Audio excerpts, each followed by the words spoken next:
नमस्कार बंधुरा स्मृतिरेखास क्रिएशने आपनादेर सबाइके स्वागत जानाई। आज आमी आपनादेर साथे सम्पूर्ण निरामिष एकटा रेसिपि शेयर करब। आज बानाबो फुलकपि रोस्ट। रुटी लुचि परोटा पोलाव फ्राइड राइस सब किछुर साथे किन्तु एई फुलकपि रोस्ट खेते दारुण लागे। भीषणই सुस्वादु एकटा खाबार। আমি এই ফুলকপি রোস্ট বাড়িতে কিভাবে বানাই সেটাই আপনাদের সাথে শেয়ার করতে এসেছি। আসুন দেখে নেওয়া যাক আমার আজকের রেসিপি। এখানে দেখুন আমি ফুলকপি কেটে নিয়েছি। ফুলকপিগুলো কিন্তু একটু বড় বড় করে কেটে নিলেই ভালো হয়, রোস্ট করার জন্য বেশি ছোট করে না কাটাই ভালো। এখানে আমি 1.5 খানা ফুলকপি নিয়েছি, একটা ফুলকপি গোটা আর আরেকটা ফুলকপির অর্ধেক নিয়েছি। ফুলকপিগুলোকে কেটে ধুয়ে স্ট্রেনারের উপর রেখে দিয়েছি। এখানে দেখুন একটা কড়াইয়ের মধ্যে বেশ কিছুটা জল গরম করতে বসিয়েছিলাম, জলটা ফুটে উঠেছে। এবার এর মধ্যে দিয়ে দিচ্ছি লবণ। লবণটা জলের সাথে ভালো করে মিশিয়ে দিচ্ছি। এবার এই জলের মধ্যে কেটে রাখা ফুলকপিগুলোকে দিয়ে দিচ্ছি। ফুলকপিগুলো দিয়ে গ্যাসের ফ্লেমটা অফ করে মিনিট 5 এইভাবেই ঢাকা দিয়ে রেখে দেব। ফুলকপিগুলো কিন্তু সেদ্ধ করা যাবে না, সেদ্ধ করলে কিন্তু রোস্ট একদমই ভালো হবে না খেতে। এবার ঢাকা দিয়ে রেখে দিচ্ছি। 5 মিনিট মতো ঢাকা দিয়ে রেখে দিয়েছিলাম। দেখুন এবার এই ফুলকপিগুলো জল ঝরিয়ে তুলে নেব। দেখুন ফুলকপিগুলো তুলে একটা স্ট্রেনারের উপরে রেখে দিয়েছি এক্সট্রা জলটা ঝরে যাওয়ার জন্য। এবার মশলা রেডি করব। প্রথমেই একটা গুঁড়ো মশলা তৈরি করে নেব। তার জন্য এখানে 1 চামচ গোটা জিরে, 1 চামচ গোটা ধনে, 4টে ছোট এলাচ, 4টে দারচিনি, 2টো লবঙ্গ স্টিক, একটুখানি জায়ফল, জয়িত্রীও নিয়েছি খুবই সামান্য, আর নিয়েছি 1 চামচ গোলমরিচ। এই সব কিছু শুকনো অবস্থাতে একটু গুঁড়ো করে নিতে হবে। আমি কিন্তু এই মশলাগুলো ভেজে নিইনি, কিছুক্ষণ এই মশলাগুলো ডিপ ফ্রিজে রেখে দিয়েছিলাম। এবার আমি গুঁড়ো করে নেব। গোটা মশলা গুঁড়ো করবার আগে যদি কিছুক্ষণ ডিপ ফ্রিজে রেখে দেওয়া হয় তাহলে কিন্তু গুঁড়ো করতে কোনো রকম সমস্যাই হবে না, খুব সুন্দরভাবে গুঁড়ো হয়ে যাবে এবং এই মশলার গন্ধটাও ভীষণই ভালো হয়, স্বাদও ভালো হয়। তবে আপনারা চাইলে এই মশলা একটু গরম করে নিয়েও গুঁড়ো করে নিতে পারেন।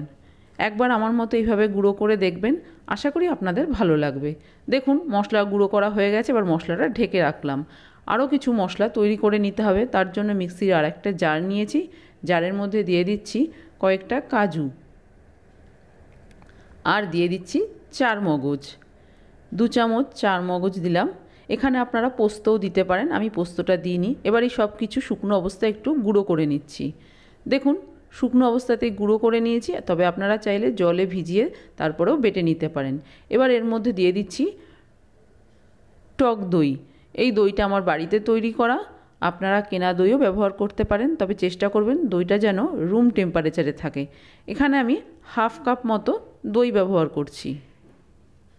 সামান্য একটু জল দিয়ে একটা পেস্ট তৈরি করে নেব। দেখুন পেস্ট রেডি হয়ে গেছে। এবার মিক্সির জারের মধ্যে দিয়ে দিচ্ছি আদা, আর দিয়ে দেব 3টে কাঁচা লঙ্কা।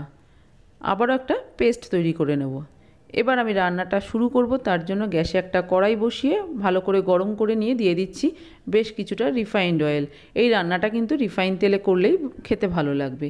তেল গরম করে নিয়েছি। এবার এই গরম তেলের মধ্যে ফুলকপিগুলো একটু ভেজে নেব। লবণ হলুদ কিছুই দেওয়ার প্রয়োজন নেই, এমনি ভেজে নিলে হয়ে যাবে। গ্যাসের ফ্লেমটা হাইতে রেখে ফুলকপিগুলো ভেজে নিচ্ছি। ফুলকপি ভাজা হতে হতে আমি একটা মিশ্রণ তৈরি করব। তার জন্য একটা বড় পাত্র নিয়েছি। এই মিশ্রণটা করার জন্য একটু বড় পাত্র নেবেন, তাহলে সুবিধা হবে মিশ্রণটা তৈরি করতে। এই কড়াইয়ের মধ্যে দিয়ে দিলাম কাজু, টক দই এবং 4 মগজের যে পেস্টটা তৈরি করেছিলাম সেইটা, সম্পূর্ণ পেস্টটা ঢেলে দিয়েছি। এবার এর মধ্যে দিয়ে দেব 1 চামচ কাশ্মীরি লাল লঙ্কার গুঁড়ো কালারের জন্য। ফুলকপির রোস্ট কিন্তু খুব বেশি ঝাল হয় না, সেটা অবশ্যই খেয়াল করে এখানে ঝালের ব্যবহারটা করবেন। দিয়ে দিলাম স্বাদ অনুযায়ী লবণ, আর যে গুঁড়ো মশলাটা আমি তৈরি করেছিলাম সেই মশলাটা 1.5 চামচ মতো এখানে দিলাম। তবে আপনারা যদি এই গুঁড়ো মশলার পরিবর্তে জিরে গুঁড়ো 1 চামচ, ধনে গুঁড়ো 1 চামচও ব্যবহার করতে পারেন, আর গোলমরিচ গুঁড়ো দিয়ে দিলাম। খুব সামান্যই হলুদ, হলুদটা অপশনাল, ইচ্ছে না হলে বাদও দিতে পারেন। এবার এই মশলাগুলো ভালো করে মিশিয়ে নিচ্ছি। দেখুন মশলা খুব ভালো করে সব কিছু দিয়ে মিশিয়ে নিয়েছি। এদিকে দেখুন আমার কিন্তু ফুলকপিগুলো বেশ লাল করে ভাজা হয়ে গেছে, এর থেকে বেশি আর ভাজবো না। এবার এই ফুলকপিগুলোকে একটা পাত্রে তুলে নিচ্ছি।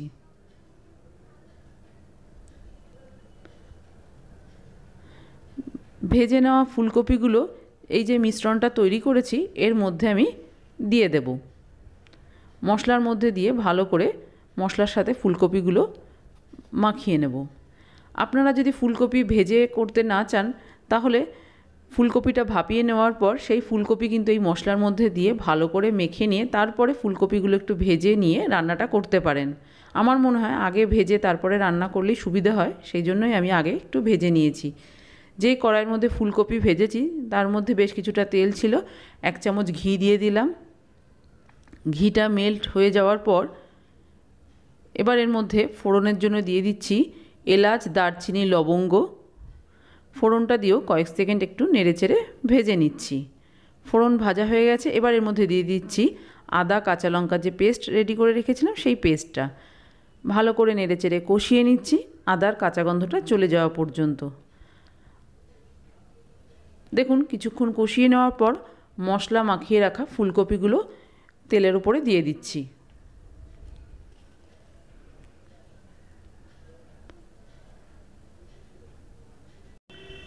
সব ফুলকপি দিয়ে দিয়েছি, এবার মশলাটা দিয়ে দিচ্ছি।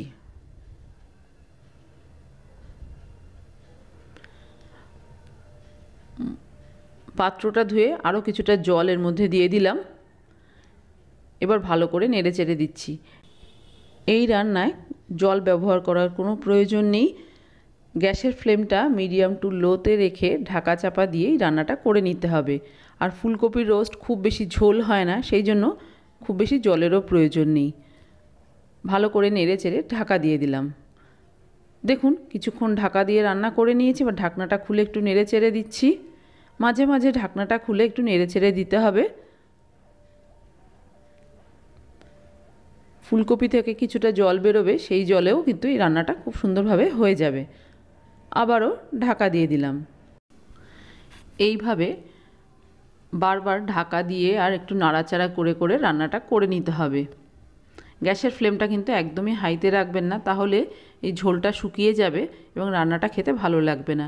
নিরামিষ রান্না একটু মিষ্টি দিলে তো খেতে খুবই ভালো লাগে, সেই জন্য দিয়ে দিলাম চিনি। আর ফুলকপির রোস্ট কিন্তু খুব বেশি ঝাল হয় না, এটা আমি আগেই বলেছি, একটু মিষ্টি মিষ্টি হলেই খেতে বেশি ভালো লাগে। চিনিটা দিয়ে আবারও একটু ভালো করে নেড়ে চেড়ে দিলাম। আবারও 1 থেকে 1.5 মিনিট ঢাকা দিয়ে রান্নাটা হতে দেব। দেখুন কিছুক্ষণ ঢাকা দিয়ে রান্না করে নিয়েছি, এবার ঢাকনাটা খুলে দিয়ে দিচ্ছি ঘি। ঘি দেওয়াটা এই সময় কিন্তু অপশনাল, যেহেতু রান্না করার প্রথমেই ঘি দেওয়া হয়েছে। আর দিয়ে দিচ্ছি যে গুঁড়ো মশলাটা তৈরি করেছিলাম, সেই মশলাটা কিছুটা রেখে দিয়েছিলাম, সেই মশলাটা এখন দিয়ে দিলাম। আপনারা যদি এই গুঁড়ো মশলাটা ব্যবহার করতে না চান তাহলে এই সময় গরম মশলার গুঁড়োটা দিয়ে দেবেন। সব কিছু দিয়ে ভালো করে একটু নেড়ে চেড়ে দিচ্ছি। ফুলকপির রোস্ট আমার রান্না করা হয়ে গেছে। গ্যাসের ফ্লেমটা অফ করে কিছুক্ষণ ঢাকা দিয়ে এইভাবে রেখে দেবো, তারপরে সার্ভ করে দেবো। তৈরি হয়ে গেছে আমার আজকে সম্পূর্ণ নিরামিষ রেসিপি ফুলকপির রোস্ট। দারুণ সুস্বাদু খাবার। ফুলকপিগুলো দেখুন একটুও ভেঙে যায়নি, সব ফুলকপি কিন্তু খুব সুন্দরভাবে সেদ্ধও হয়ে গেছে। আমার আজকের এই ফুলকপির রোস্টের রেসিপি আপনাদের কেমন লাগলো বাড়িতে করে দেখবেন। ভালো লাগলে একটা লাইক, শেয়ার, কমেন্ট করবেন। আর আপনি যদি আমার চ্যানেলের নতুন বন্ধু হয়ে থাকেন তাহলে আপনার কাছে একটাই অনুরোধ, আমার চ্যানেলটা সাবস্ক্রাইব করে আমার পাশে থাকার। আপনারা সবাই খুব ভালো থাকবেন। আপনাদের সাথে আমার আবার দেখা হবে অন্য কোনো নতুন ভিডিওতে নতুন কোনো রেসিপির সাথে।